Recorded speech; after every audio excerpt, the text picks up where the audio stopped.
جایی رد کرده و آی جمع اکسیر احمد کبیر. بریم فری استایل اول.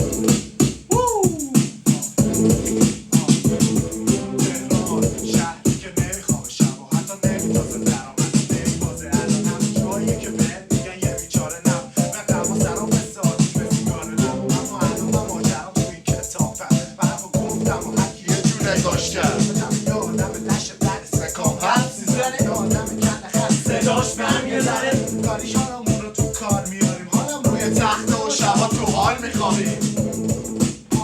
بیا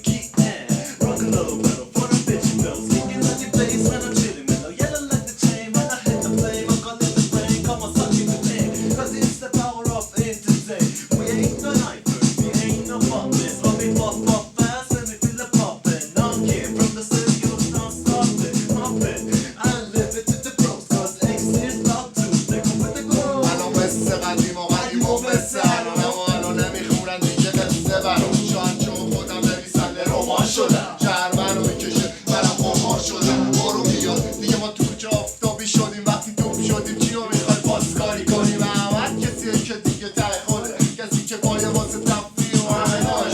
روزا میاد شبا میره اما من ثابتم، اصلا خوبم نسان بدم اما احسال چتم. چه میشه کرد؟ اینجا دوستم دارن، انقدر دوستم دارن که میخواد دوستم باشم. خیلی حاتم اما تب ندارم، عادت کردم روز نشکنم شب نخوابم. اما مهم اینه که تهران با من رلس همش پیش منه، مخصوصا تو از ببر. محیط زندگی من مثل جنگل پسر، مهم نیست اگه خواستی بیای ولی باید دسته باشه فک